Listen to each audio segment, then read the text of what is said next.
28 जुलाई 1999 को भारतीय फौज की फील्ड मार्शल मांग शाह को एक टीवी इंटरव्यू के लिए बुलाया गया। मांग शाह पारसी थे और तब उनकी उम्र 85 वर्ष थी। Please like and subscribe this channel.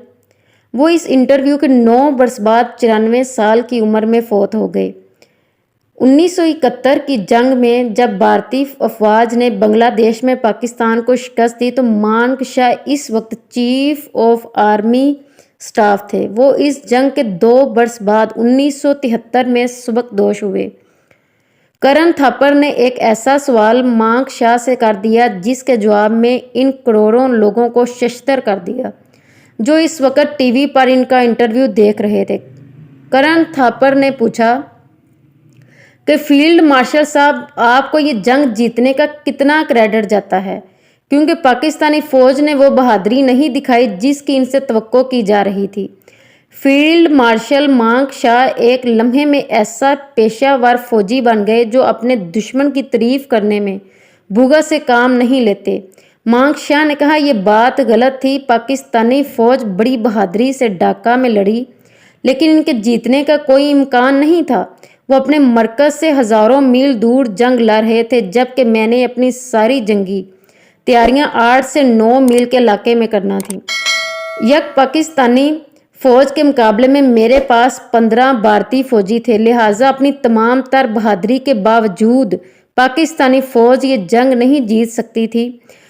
करण थापर को कोई सवाल आया और उसने पूछा कि फील्ड मार्शल, हमने कोई कहानी सुनी है कि पाकिस्तानी फ़ौज का एक कैप्टन एहसान मलिक था जिसने कोमान पुल के महाज पर भारतीय फौजियों के खिलाफ इतनी नाकाबिले यकीन बहादुरी दिखाई कि आप जंग के बाद भारतीय फ़ौज का चीफ और आर्मी स्टाफ होते हुए इसे एक ख़त लिखा जिसमें इसकी बहादुरी और मुल्क के लिए इतने नाकाबिले यकीन अंदाज से लड़ने पर इसे खराजे तहसीन पेश किया गया था।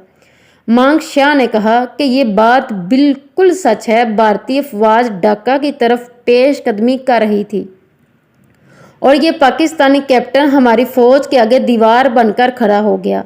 इस अकेले ने महाज पर मौजूद भारतीय फ़ौज को मुश्किलात में मुब्तला करना शुरू कर दिया। यक ज़ोरदार हमला किया गया जो इसने अपनी हिकमत अमली की बदौलत पसपा किया। भारतीय फ़ौज ने दूसरी दफ़ा बाकायदा मनसूबा बंदी के करके इस महाज पर पहले से भी बड़ा हमला किया, लेकिन कैप्टन एहसान मलिक ने इन्हें 1 इंच भी आगे नहीं आने दिया। भारतीय फ़ौज ने आखिर इस महाज पर तीसरा हमला किया तो तब कहीं जाकर इन्हें कामयाबी हुई। मांग शाह बड़ा हैरान था कि आखिर इतनी बड़ी भारतीय फ़ौज के हमले के सामने कौन था जो शिकस्त मानने को तैयार ना था। इन्हें बताया गया कि ये एक कैप्टन एहसान मलिक था जिसने इनकी तमाम कोशिशों और हिकमत अमली को नाकाम बना दिया था। मालूम नहीं वो जिंदा बचा या लड़ता हुआ मारा गया। जंग ख़त्म हो गई। जनरल नियाज़ी ने भारतीय लेफ्टिनेंट जनरल अरोरा के सामने अपने हथियार डालकर सरेंडर कर दिया, लेकिन मांग शाह का जहन इस पाकिस्तानी कैप्टन की बहादुरी के बारे में सोच रहा था। मांग शाह हथियार डालने की तकरीब से एक फतह जनरल की तरह भारत वापस आया।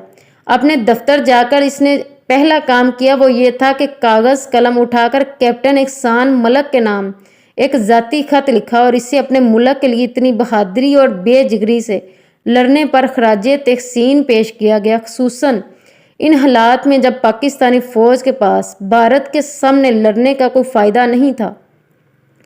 ये ख़त इसने पाकिस्तान की फ़ौज को भेजा कि ये इस बहादुर कैप्टन को दिया जाए। मांग शाह इसी इंटरव्यू के दौरान इंकशाफ किया था कि कायदे आज़म मोहम्मद अली जिन्ना ने इन्हें बुला कर कहा था कि आप पाक फ़ौज में शामिल हो जाएं, लेकिन उन्होंने ये कहकर माजरत कर ली कि अब वो भारतीय फ़ौज का हिस्सा थे और अपने आप को भारतीय समझते थे। सबसे बढ़कर उन्होंने एक भारतीय लड़की से शादी कर ली थी। 1971 की जंग को आज 40 वर्ष गुजर गए। अफसोस आप, मैं और हमारी नस्लें कैप्टन एहसान मलिक के नाम से वाकिफ़ तक नहीं। एक ऐसा कैप्टन जिसकी बहादुरी ने फील्ड मार्शल मांग शाह को इतना मुतासर किया था कि जंग के 30 वर्ष बाद भी 1999 में करण थापर को दिए गए इंटरव्यू में इसका नाम तक याद था, जबकि इस बहादुर कैप्टन का नाम हमने अपनी तदरीसी निसाब और किसी किताब की तारीख में नहीं पढ़ा। और ना ही हमारे बच्चे पढ़ेंगे। हकीकत यह है कि हमने इन लोगों को अपना हीरो का दर्जा दिया जो अपनी सारी ज़िंदगी इस वतन की दौलत बाहर के मुल्कों में मुंतकिल करने में गुजार देते हैं, जो जीते हैं तो दौलत की खातर और मरते हैं तो दौलत की खातर, जो अमीर से अमीर तर होते जाते हैं, अवाम गरीब से गरीब तर। जब वो इक़्तिदार की हवस में लड़ते हुए शहीद हो जाते हैं तो इनका नाम तारीख़ की कुतब में सुनहरे हरूफ में लिखा जाता है, जबकि कैप्टन एहसान जैसे सिपाहियों की हुब्बुल वतनी और बहादुरी की दास्तानें हम दुश्मनों की ज़बानी सुनते हैं। Please like and subscribe this channel. अल्लाह पाक आप और हम सबका हामी और नासर।